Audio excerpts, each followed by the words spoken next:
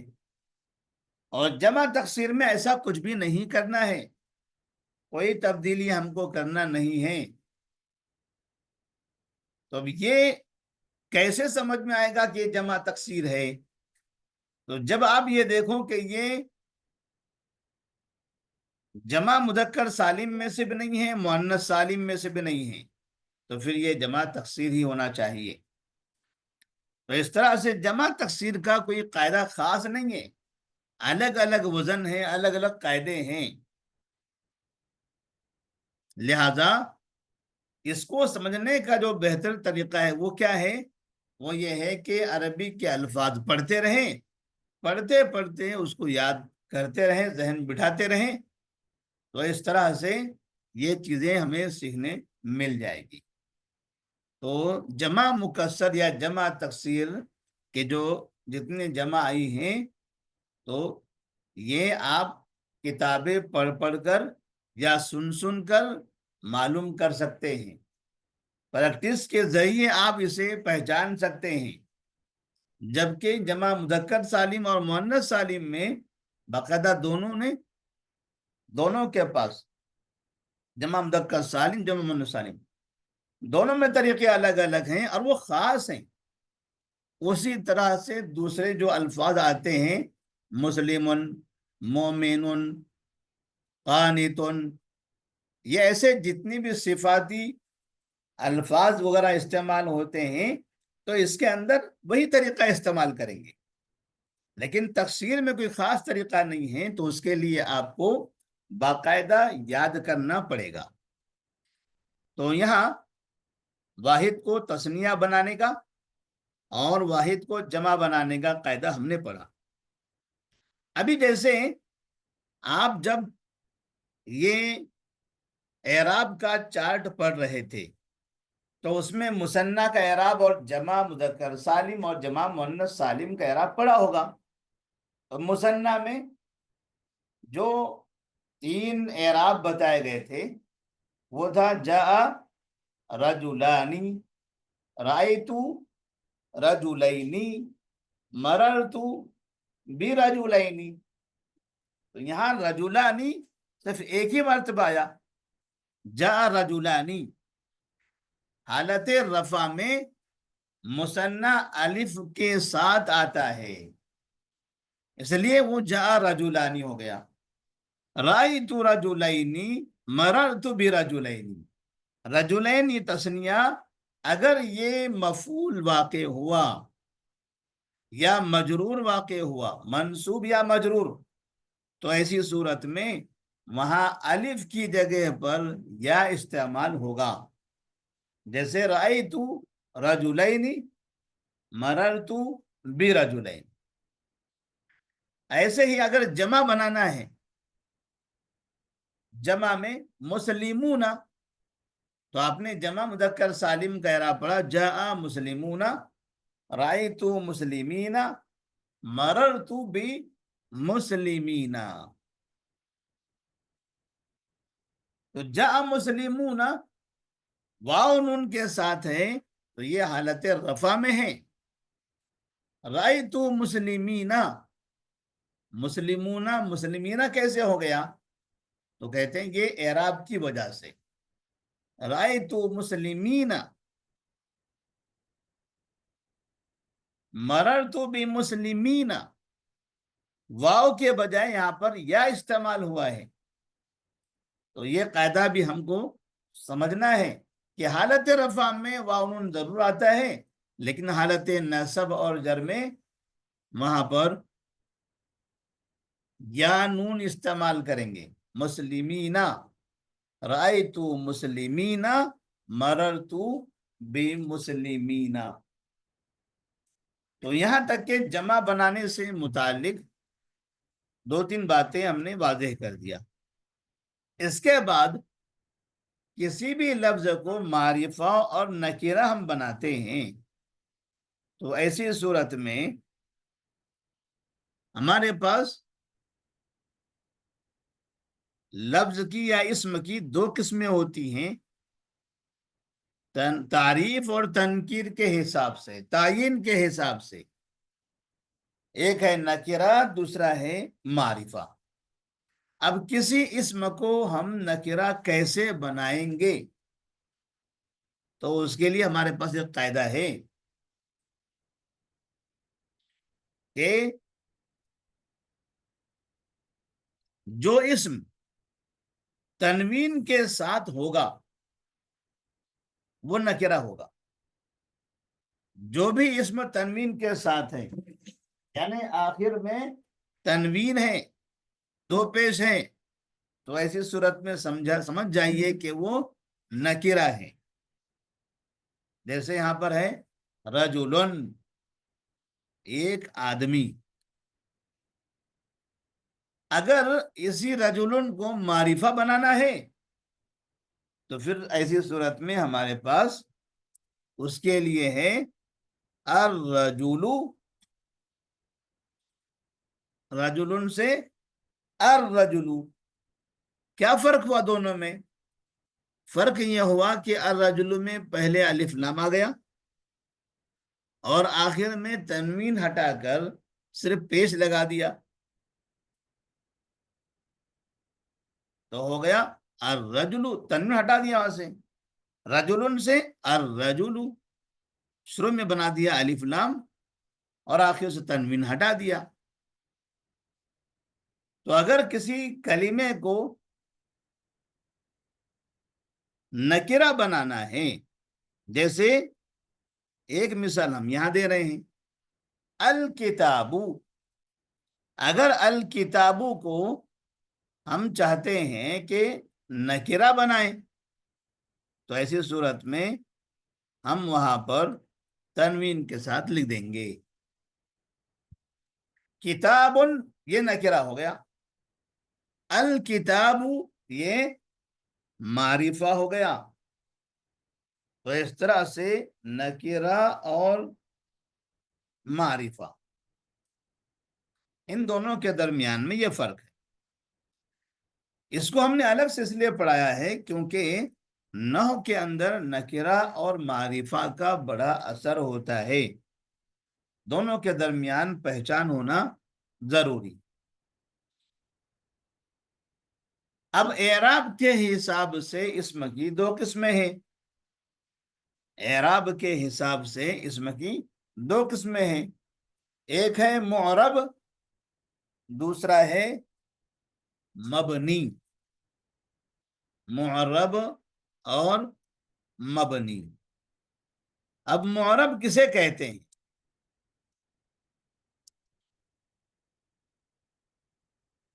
معرب کسے کہیں گے؟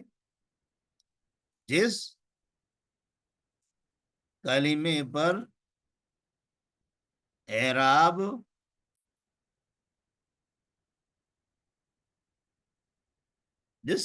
پر اعراب آتا ہو. اسے کہیں گے معرب، جس پر اعراب آ سکتا ہے، اعراب ہم لگا سکتے ہیں، ہمارے پاس اعراب تین ہے، ضمہ، فتحہ، کسرہ، تو جس کلمے پر یہ اعراب لگ سکتا ہے اسے معرب کہا جاتا ہے، اور اس کی ضد ہے مبنی۔ تو ہم یہاں لکھیں گے جس کلمے پر اعراب نہیں آ سکتا، جس کلمے پر اعراب نہیں آ سکتا اسے کہتے ہیں مبنی۔ تو معرب اور مبنی، معرب مبنی کے بارے میں انشاءاللہ ہم آگے پڑھیں گے۔ بہت سے ایسے الفاظ جو مبنی ہوتے ہیں اور بہت سے وہ اعراب جو معرب ہوتے ہیں، وہ الفاظ جو معرب ہوتے ہیں۔